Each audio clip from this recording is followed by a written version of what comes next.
Hello, কেমন আছেন সকলে? আশা করি সবাই ভালো আছেন, আমিও খুব ভালো আছি। আজকে একটা নতুন আবার ছোট্ট টিপস নিয়ে চলে এসেছি। এই যে দাঁড়িয়ে আছেন অনেকক্ষণ, কোমরটা টিপ টিপ করছে, অনেকক্ষণ বসে আছেন, কোমরটাতে লাগছে, বা যারা সিজার হয়েছে, যাদের বা বেবি ডেলিভারি হয়েছে, তাদের কোমরে ভীষণ যন্ত্রণা, সকালে উঠলে কোমরে ব্যথা হয়। তারপর ধরুন যারা বাইক রাইড করেন, অনেকক্ষণ রাইড করার পর কোমরটা একটু ধরে যায়, সেই কোমরটাকে কিভাবে একটু ভালো রাখবেন জানবেন। আপনার মেরুদণ্ড যত সুস্থ আছে, আপনি তত ভালো আছেন। মেরুদণ্ডকে আমরা একটু সুস্থ করব। কাকিমারা মাসিমাদের এই সমস্ত সমস্যাগুলো খুব বেশি হয়, বলতে গেলে আফটার 30 বা আফটার 40 এই সমস্যাগুলো খুব বেশি হয়।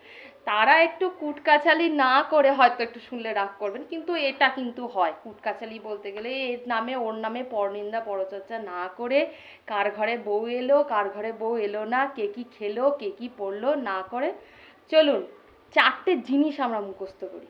কি? গরু, বিড়াল, পাখি, কুকুর। মা, এসব কি বলছি? না না, চিন্তা নেই, ভয় নেই, তারা কামড়াবেও না, আঁচড়াবেও না। আমরা 4টি পশুর নাম মনে রাখবো ইংরাজিতে: cat, cow, bird, dog. How to apply? চলুন দেখে নিই। আসুন শুরু করি তাহলে। আমরা টেবিল টপ পজিশনে আছি। প্রথমে আমরা কি করব? Cow, cat, bird, dog, cow, cat, bird, dog। এই যে ক্যাট, কাউ, বার্ড, ডগ, এই 4টি পোজ আপনাকে দেখালাম। আপনি যদি সারা দিনে 10 মিনিট 10 মিনিট করে 20 মিনিট করেন, সকালে 10 মিনিট, বিকালে 10 মিনিট, বা যখন খুশি বসে আছেন রিল্যাক্স টাইমে, যখন আপনার মনে হচ্ছে একটুখানি আমার স্ট্রেচিংয়ের প্রয়োজন আছে, করে দেখুন, উপকার পাবেন।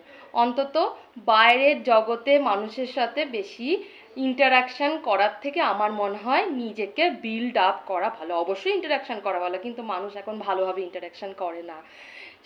নিজের ক্ষেত্রেও সেটা দেখেছি, বারবার প্রমাণ হয়েছে।